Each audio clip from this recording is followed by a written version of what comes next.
Teresa Malauer. El apellido no suena muy claro porque mi marido es parte ruso y parte polaco, pero la mitad del directorio telefónico nuestro lee Rodríguez González y la otra parte ni se puede deletrear. O sea, mi vida ha sido un sueño construido de palabras y papel. Un sueño que como el papel ha sabido resistir el paso del tiempo, porque llevo 50 años en el mundo editorial. Desde luego, mi experiencia ha sido en Estados Unidos, donde hay una población hispana muy grande, y mi labor a través de estos 50 años ha sido, creo que muy importante, en traer la literatura infantil y juvenil, pero también la de adultos en español, a la gran población hispana que hay en Estados Unidos. Creo que en el mundo editorial lo he hecho todo, desde tener una librería, una distribuidora, una editora, traductora y por último he escrito mis propios libros. Creo que no me falta nada. Incluso hacer un libro de la A a la Z. Ayudo en Estados Unidos a todos los editores, a todos los autores e ilustradores latinoamericanos que viven allá. He trabajado, tenía mi propia empresa, la cual se la vendí a Scholastic. Fui parte de Scholastic por 15 años. También trabajé para Macmillan, Salmon & Schuster y McGraw-Hill.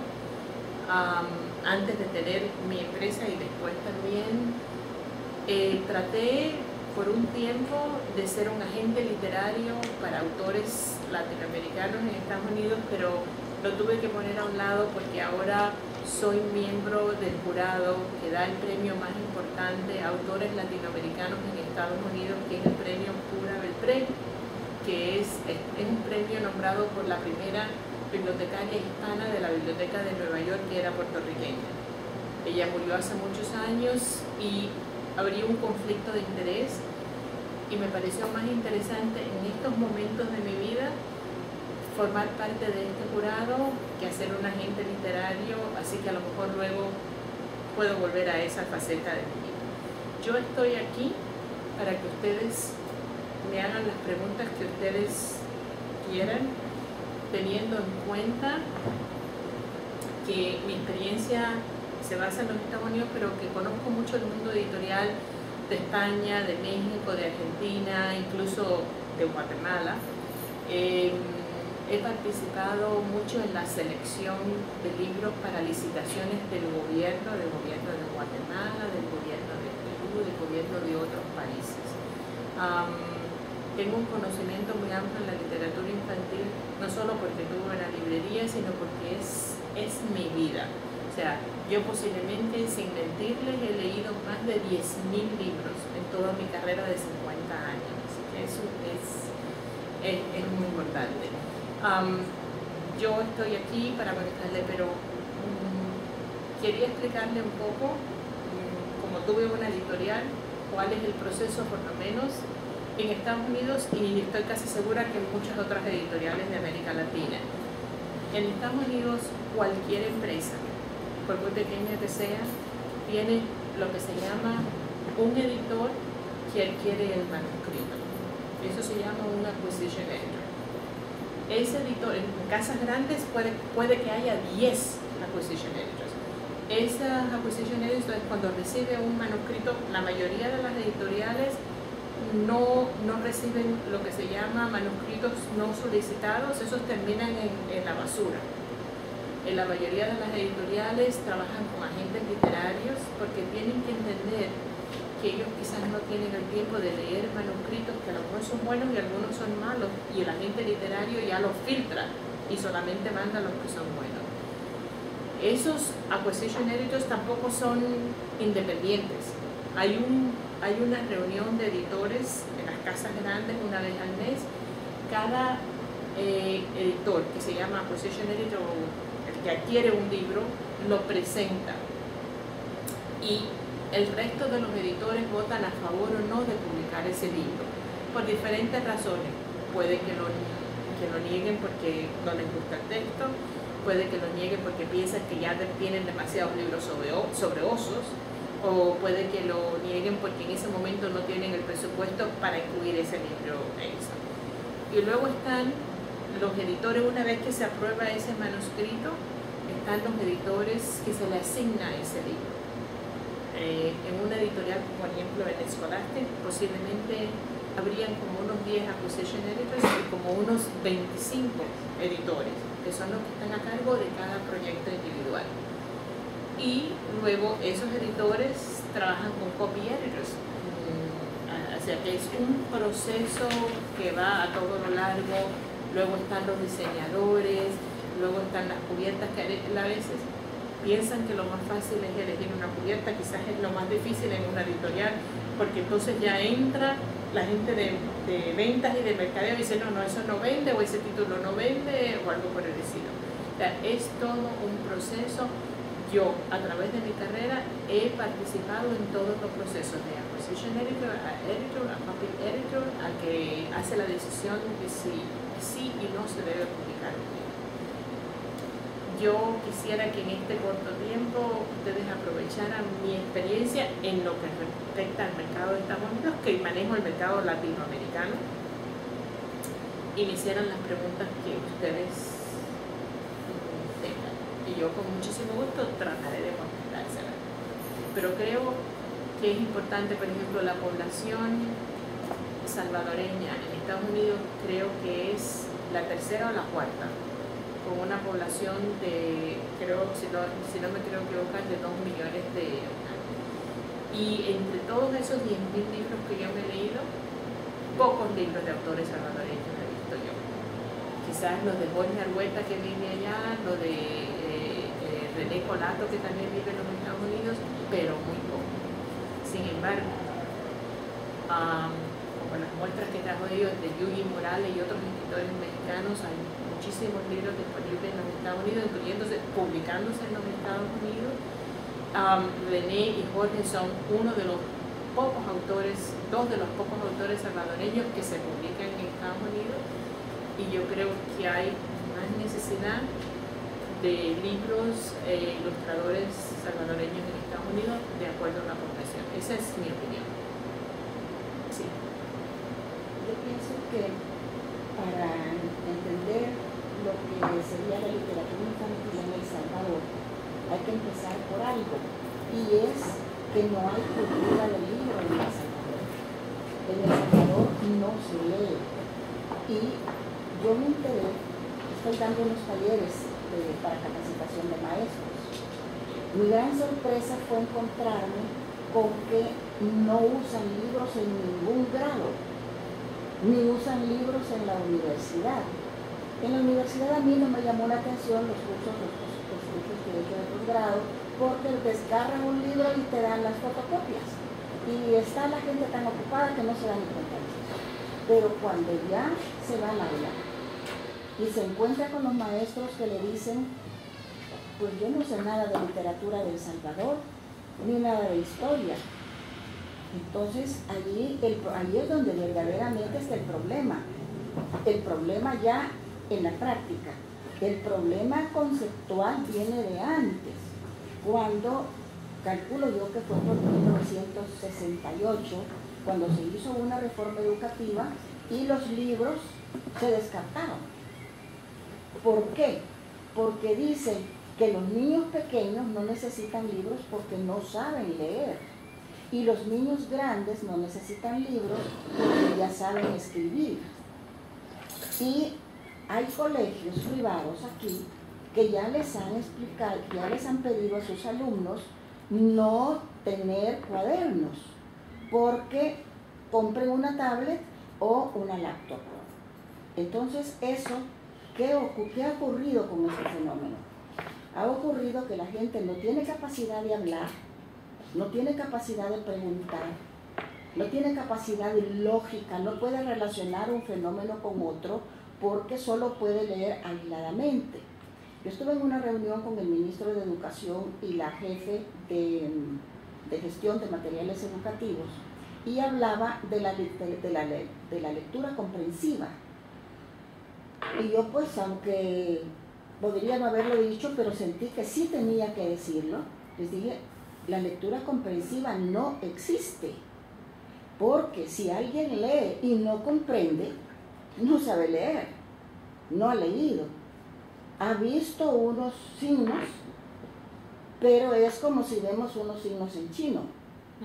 Esa persona, y aquí se usa mucho ese término, lectura comprensiva. Ahora el ministerio ha tomado en cuenta esa cosa. ¿Qué es? Yo personalmente he pasado por todo ese proceso que usted señala en un ambiente como este, que la comparación no cabe como ni entre una hormiga y un elefante. No, no, no.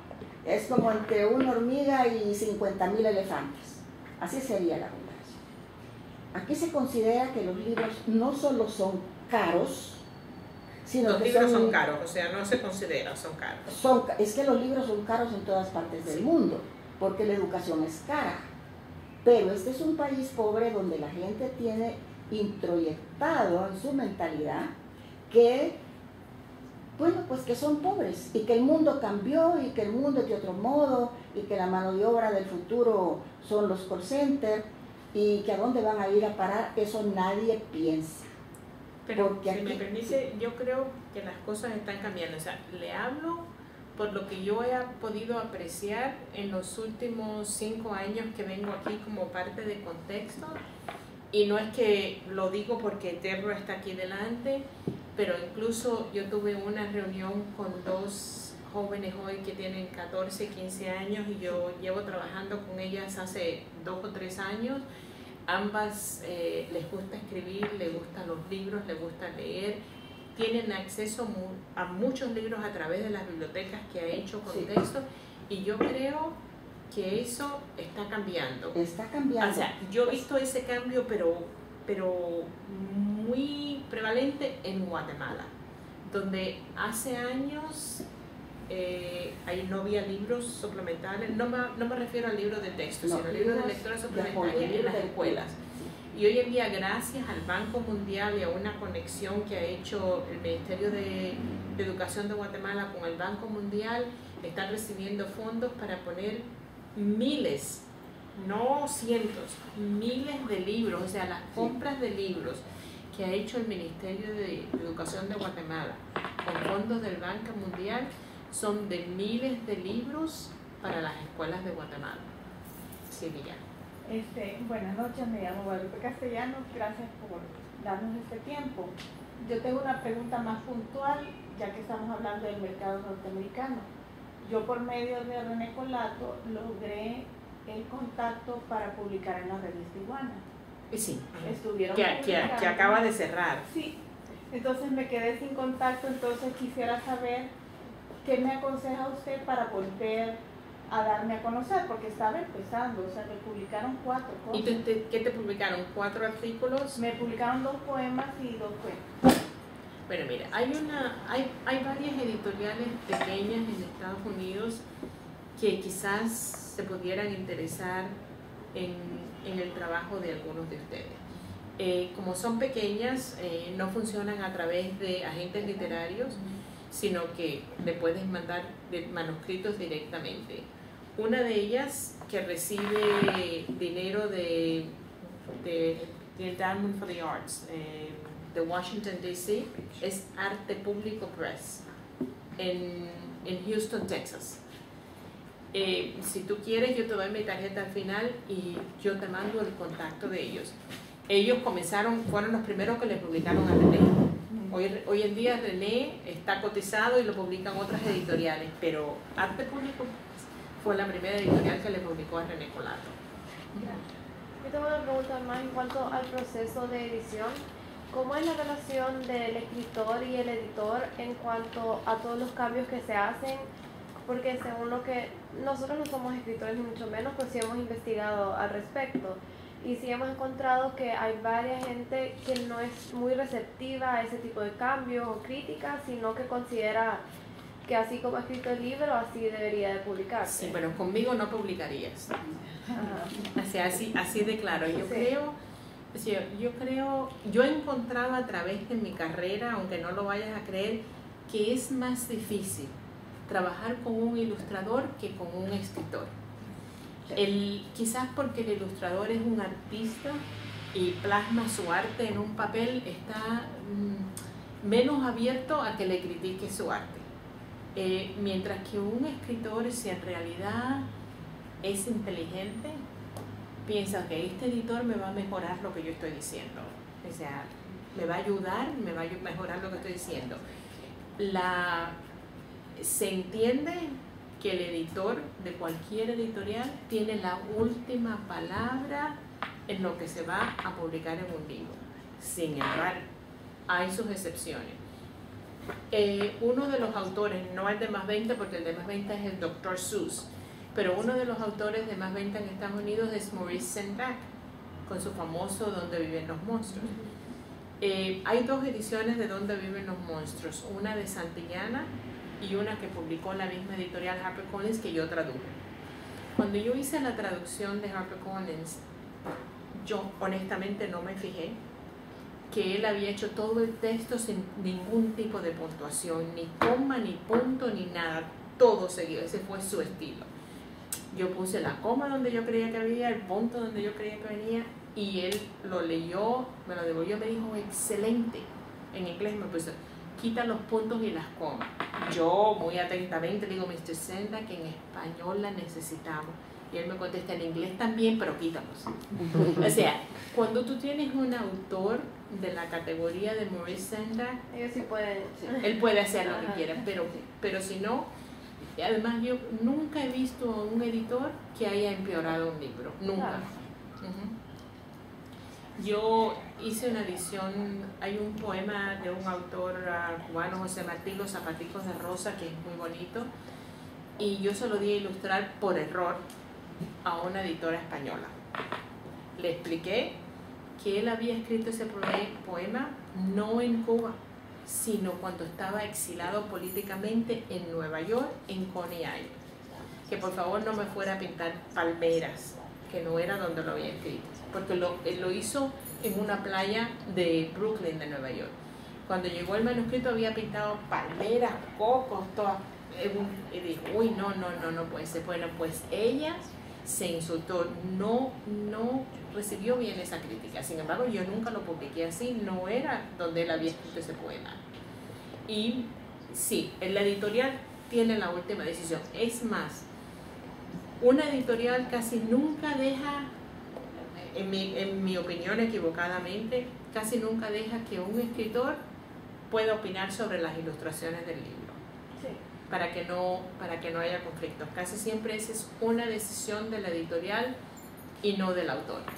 Y ustedes también le piden, me imagino, a los agentes, si es alguien, un escritor que está receptivo a la crítica, y si no, no se trabaja con él en lo absoluto. ¿O cómo? A lo mejor si se contrata el libro, se trabaja el primer libro, pero no vuelve a publicar el segundo con esa editorial. Ah, ok. Seguro que no.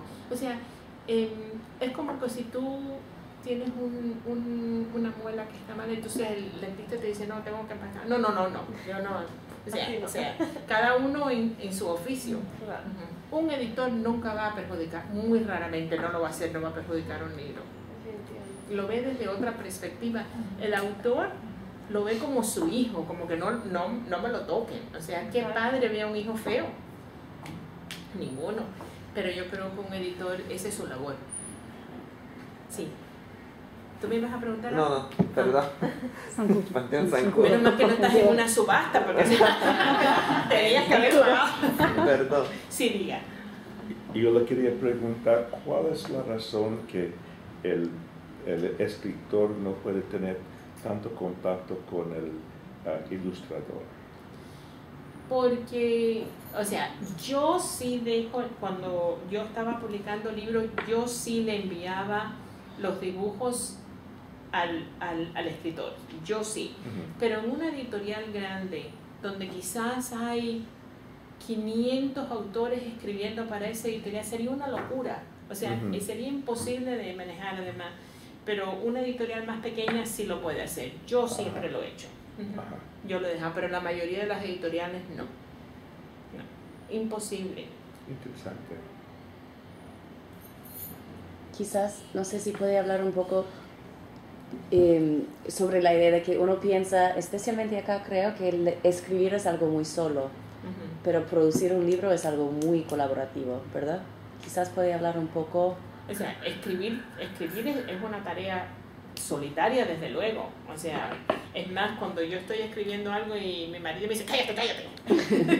O sea, es una tarea muy sola, pero en un país pequeño como El Salvador, yo creo que se tienen que unir porque no tienen una voz en el mundo de la literatura infantil y juvenil en el mundo. No la tienen, lamentablemente. Y yo creo que se tienen que unir. Y quizás siendo parte de un capítulo de la Asociación de Escritores e Ilustradores de Literatura Infantil que hay en el mundo entero, pero que el headquarters creo que está en Estados Unidos, sería una forma, y más todavía si lo pudieran hacer en conjunto con Centroamérica, todos los países centroamericanos. Hay un capítulo de esta organización en México, pero que yo sepa no hay ninguno en Centroamérica. Yo creo que esa es la idea que tú tenías. Me parece que eso, en la unión está la fuerza, sin lugar a duda. Y yo creo que si hay un capítulo de esa organización, incluso puedan participar en las 2 conferencias anuales que hay en Estados Unidos, quizás pudieran tener una voz en el tema. ¿Cómo se hace el contacto para... ¿Se organizan los escritores? Aquí ya se han hecho intentos de organizarse escritores, pero los escritores más reconocidos no participan. Pero creo que los escritores de literatura infantil en El Salvador sí participarían, porque son muy pocos. Y la creación de literatura infantil también es muy poca. Casi no hay cuento. Yo he visto muy poco. Aquí muy poco. Solo se escribe poesía. Ahora, yo le di a ella 3 nombres. Yo he visto en los últimos 10 años un desarrollo muy grande en el área de la editorial de literatura infantil y juvenil en Guatemala, como no lo hay aquí. Sí. Pero estas 3 editoriales que yo le mencioné están publicando autores que no solamente son guatemaltecos. O sea, yo creo que a lo mejor habría que hablar con Patria Amanuense y Artemis a ver cómo se pueden unir. Porque no solo están publicando autores guatemaltecos. ¿Hablar con quién? Con las 3 editoriales estas guatemaltecas. Son de Guatemala. Amanuense, Piedra Santa y Artemis. Sí. Piedra Santa intentó traducir a Salaúl. Sí, Piedra Santa es una editorial de una trayectoria de muchísimos años. Una pregunta, no sé si hay categorías en lo que es infantil, o sea, si hay rangos de edades. Sí, yo te doy los rangos de edades de acuerdo a Estados Unidos. Okay. Los rangos de edades de Estados Unidos, de lo que consideran ellos literatura infantil, es de 0 a 14 años. Luego la literatura juvenil, a partir de 14 hasta 18 años. Y hoy en día el auge de la literatura juvenil en Estados Unidos es increíble. Se están vendiendo más libros juveniles que incluso de adultos. Porque incluso los adultos están leyendo la literatura juvenil. Sí, es cierto. Como Hunger Games. Y alguna es muy buena. Hay un libro que, bueno, ese caería en literatura infantil, pero para mí es un libro que pueden leer. Hay una editorial en España que tiene el nombre de su editorial, me parece a mí fenomenal. La editorial es Ciruela, pero su colección de libros se llaman Para las 3 edades. O sea que lo puede leer un niño, lo puede leer un joven y lo puede leer un adulto. Y el libro de La lección de Augusto, de una autora que ni siquiera... Ella firma los libros R.J. Palacio. Y yo le dije a mi esposo, ay, R.J. Palacio, ¿será hombre o será mujer? Y entonces me dice, pues no sé, porque puede ser cualquiera. Entonces yo llamé a Random House Yo le digo, RJ Palacio, ¿hombre o mujer? Me dice, no, es mujer. Le digo, ¿cuál es el nombre de RJ? Me dice, no, no sabemos. Le digo, ¿cómo no saben? Me hicieron un contacto. Entonces llamé a otro contacto y entonces digo, ¿me podrías decir cuál es el nombre de RJ? Porque así firma ella su libro. Y entonces me dice, se llama Raquel Jaramillo Palacio. Le digo, esta es colombiana, seguro con ese nombre de Jaramillo. Y llamo digo, ¿quién es la editora de ella en Random House? La llamo y le digo,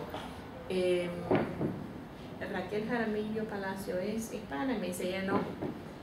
Digo, ¿cómo que no? Raquel Jaramillo Palacio no va a ser hispana. Y entonces, a través de otra persona en Random House pude hablar con ella y me dice, sí, yo nací en Estados Unidos, pero mis padres son colombianos. Ese libro es uno de los libros mejores que yo he leído en toda mi vida. Eso es Wonder. La lección de Augusto. Pero en inglés, ¿cómo se llama? Wonder. Wonder. Sí. Wonder. Wonder. Solo para que sepan, hay 3 copias de ese libro en Nueva Cuscatlán, la biblioteca. Yo se los aconsejo porque creo que es un libro increíble. Yo estaba en la feria de Bogotá y vino una escuela secundaria y estaban comprando todos los libros de Stephanie Meyer. Y entonces le digo, me parece perfecto, pero esa autora es colombiana y es muy buena. Y entonces me dijeron, ¿colombiana? Le digo, sí, y es muy buena.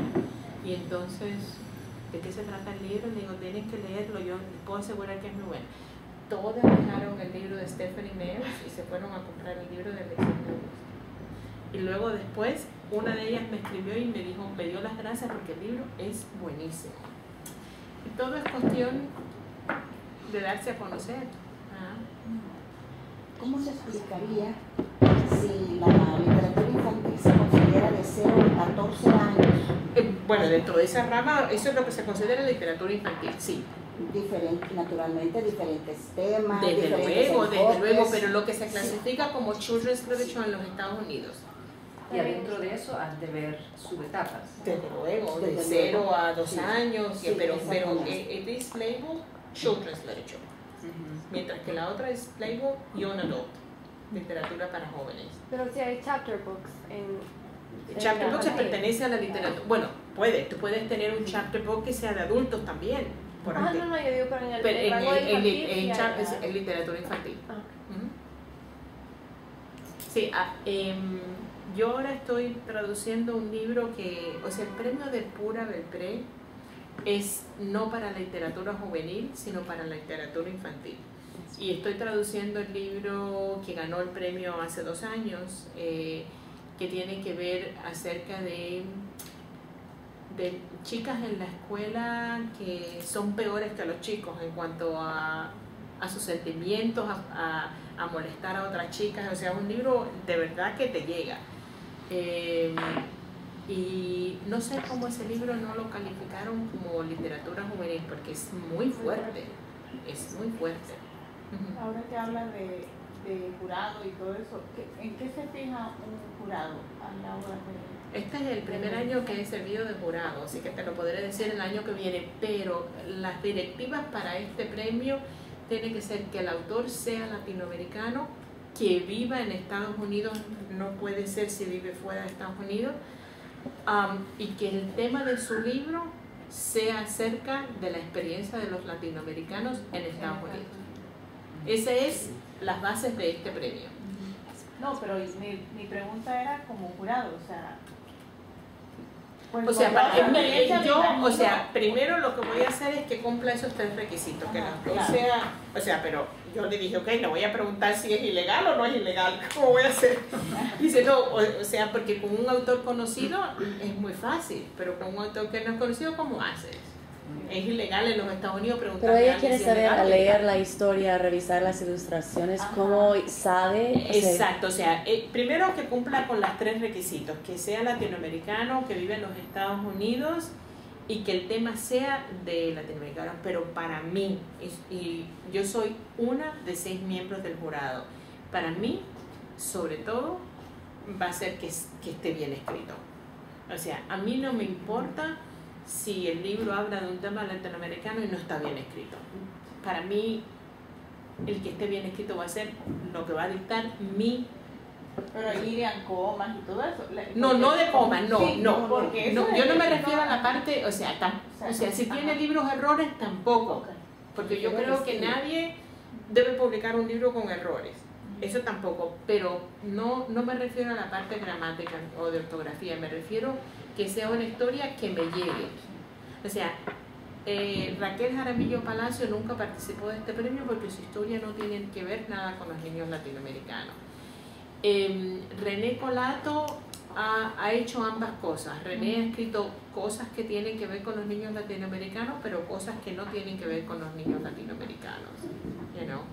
Esta joven que no escribe para niños, Meg Medina, que es cubana-americana, sí escribe para los niños latinoamericanos, porque ese bullying tiene lugar en Nueva York, en una escuela de Nueva York, donde la mayoría de las chicas eran del Caribe, o eran cubanas, o puertorriqueñas, o dominicanas, y saca esas tres, aunque somos tres países bastante hermanos porque somos del Caribe, en realidad somos bastante diferentes, y ella lo saca a relucir sin que mencionarlo.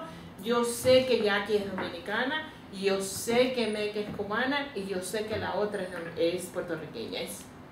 Yo he vivido 50 años en Nueva York y conozco esas tres razas perfectamente. Yo tengo una pregunta.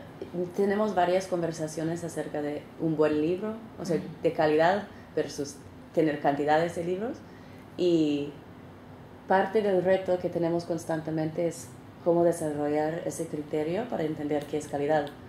Y yo pienso, yo no quiero mencionar libros que hemos discutido, que son publicados divinos, bonitos, ilustraciones y todo, pero uno es excelente y otro no. ¿Cómo entender?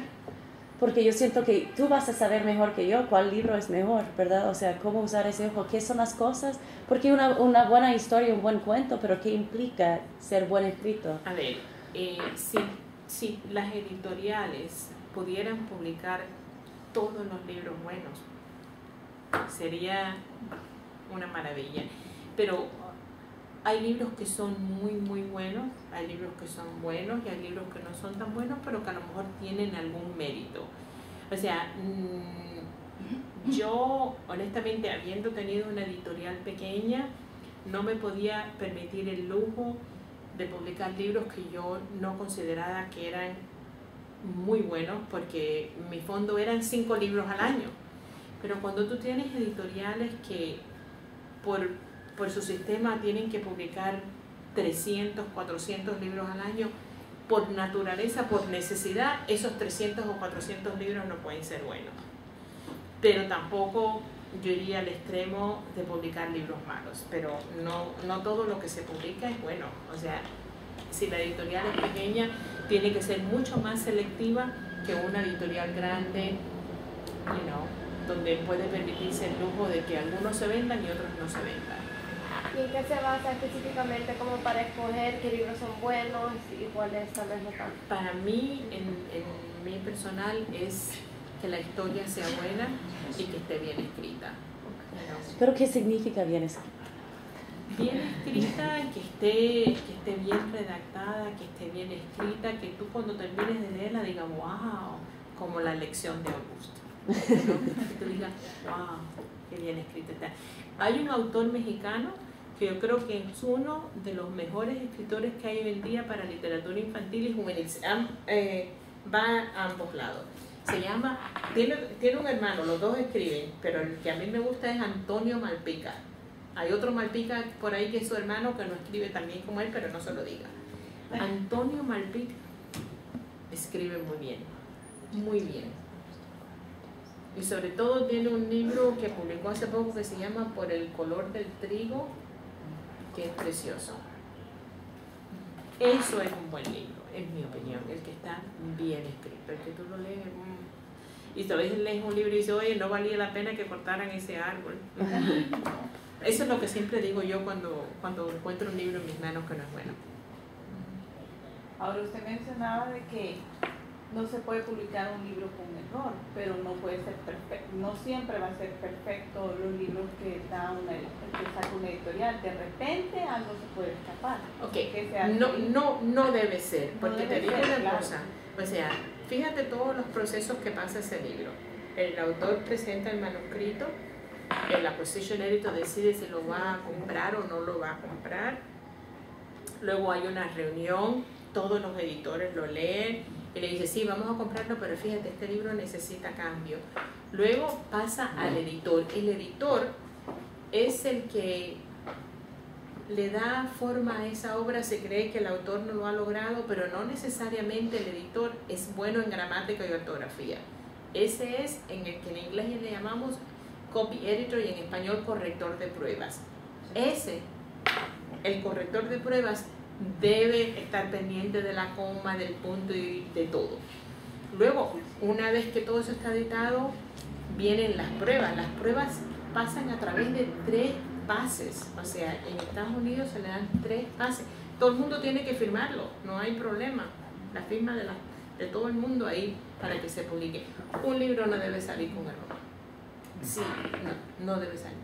Yo te puedo decir que puede que lo diga en una forma diferente a la otra, pero te puedo decir que ninguno de los libros que yo he publicado ha salido nunca con un error.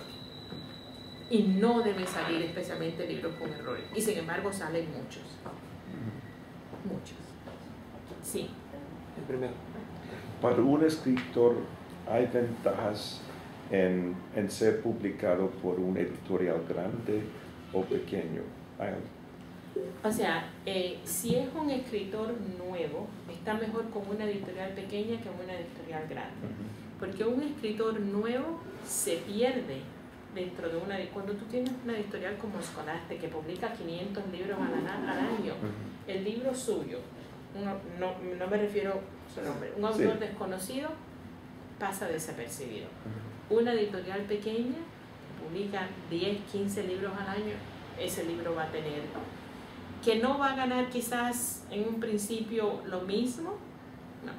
René Colato empezó con Arte Público Press, una editorial pequeña que recibe subvención de una institución de Estados Unidos importante. Cuando René tomó fuerza y nombre en Estados Unidos, ahora René es cotizado por editoriales que le pagan más. Pero ¿quién lo ayudó a él? Arte Público Press. No, un Holiday House, un Simon & Schuster jamás hubieran publicado a René Colato en un principio. ¿Cómo funciona la propiedad intelectual? En el sentido que, digamos, por ejemplo, yo tengo este libro y necesito que me lo ilustren, el ilustrador, yo le compro esa ilustración, ¿qué puedo hacer yo con la historia y la ilustración una vez ya es parte de la editorial? Bueno, la propiedad intelectual de lo escrito es siempre tuya y la propiedad intelectual del ilustrador es siempre del ilustrador. O sea, aunque tú puedes negociar con una editorial para que sí, los derechos de esa edición son de la editorial, nadie más la puede publicar, pero el escrito y las ilustraciones son de la editorial. Si el día de mañana esa editorial no decide publicar el libro más, tú tienes los derechos como autor o un ilustrador para ir a otra editorial y publicar el libro. Ahora, esa edición tal y como está, no la puede publicar nadie más. Pero sí, al texto y a las ilustraciones tienes el derecho. Y siempre es bueno, y estoy segura que en El Salvador hay, registrar el derecho de propiedad, pero no necesariamente es necesario. O sea, cuando tú publicas algo bajo tu nombre, ya está garantizado que es tuyo y nadie lo puede copiar. Pero sí te facilita, si lo has registrado antes, si alguien te lo copia, para llevarlo a la corte. Pero no es que sea necesario, pero sí recomendable.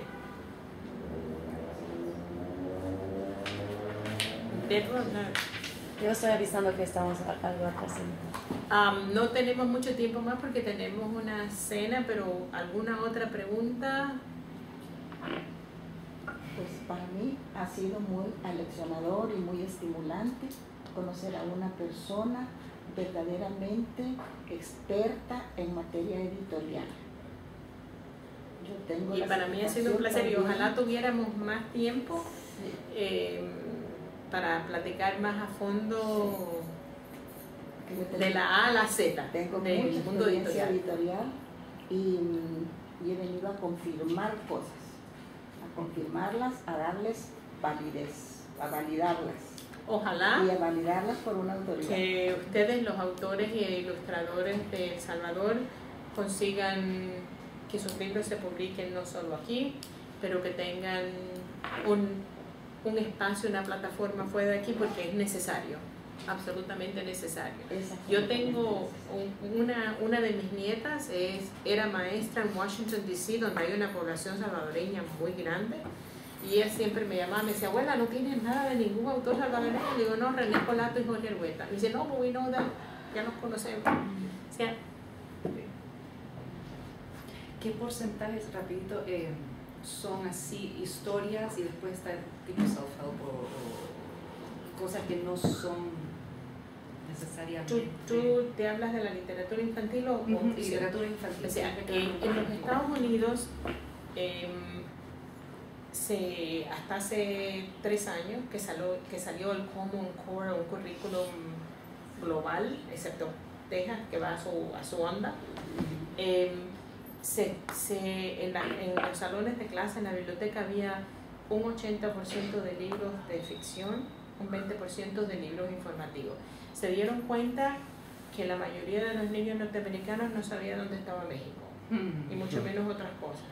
Entonces, el nuevo currículo cambió. Ahora es 60% ficción y 40% no ficción.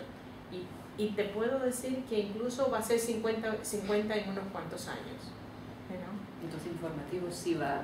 Sí, pero libros informativos, están haciendo libros informativos verdaderamente preciosos. ¿No? Verdaderamente preciosos, que tú dices, pero eso ya no es necesario, es más visual, bueno, también no necesariamente, histórico, ¿no? O sea, hay 2 clases de libros informativos. Hay el libro informativo que combina la información con libros de ficción, ¿no?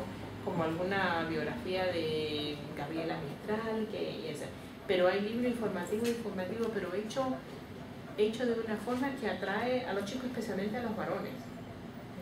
Creo que se están haciendo verdaderas maravillas de libros informativos en Estados Unidos.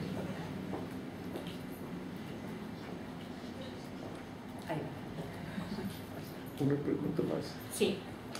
Pensando en los libros electrónicos ahora, sí. Kindle, etc., ¿cómo ve usted la venta de libros para niños que dependen mucho de las ilustraciones en sus ventas en este medio? O sea, yo creo que ambos van a convivir, pero todavía en Estados Unidos, contrario a lo que se esperaba, en lo que es literatura infantil, no juvenil, se está vendiendo más el libro impreso que el libro electrónico. Sin embargo, en la literatura juvenil se está vendiendo un poco más, pero no más que el libro impreso. Todavía sigue siendo el libro impreso de más venta que... Y por ejemplo, hoy que fuimos, ¿puedo hablar de la experiencia de hoy? Que fuimos a una prisión donde Contextos trabajó con presos para que hicieran, se llama el programa Soy Autor. Alguien me preguntó si yo pensaba que hubiera tenido el mismo significado si lo hubieran hecho en una plataforma, y dije que no, porque para estos presos que nunca habían podido plasmar en papel la historia de su vida, el hecho de verlo físicamente y no en una plataforma que se borra, creo que fue algo muy especial. Yo te felicito. Creo que lo había visto todo, pero no. Hoy fue una experiencia increíble.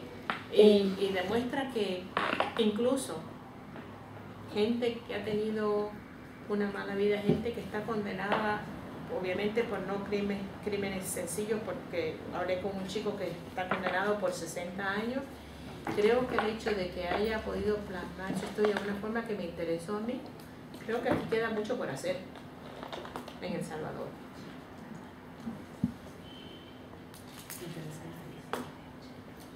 mí fue una experiencia increíble. Increíble. Y que ellos lo hayan logrado. Sí, te felicito. Gracias. Yo tengo una pregunta más acerca de la literatura digital o la biblioteca digital, lo que sea. Nosotros estamos empezando a ver como posibilidad de eso y aquí en el país hay muy pocas leyes acerca del derecho todavía, tanto de cosas impresas, ¿verdad? Entonces, para una organización o cualquier que está pensando en aprovechar del mundo digital en un país donde no existe ley para protegerte todavía, ¿cómo? Punto. Pero, o sea, Colombia tenía un problema serio que explicó la señora de las escuelas haciendo fotocopias de los libros y entonces Sí. el Ministerio de Educación sacó un libro que se llama El oficio del escritor que explica de una manera sencilla y preciosa por qué no se deben hacer fotocopias de estos libros, porque aquí hay un trabajo de muchos años, una labor de mucho esfuerzo para hacer fotocopias de libros. Me parece que un libro que el gobierno distribuyó a todas las escuelas para evitar que se copiaran los libros en forma masiva en Colombia.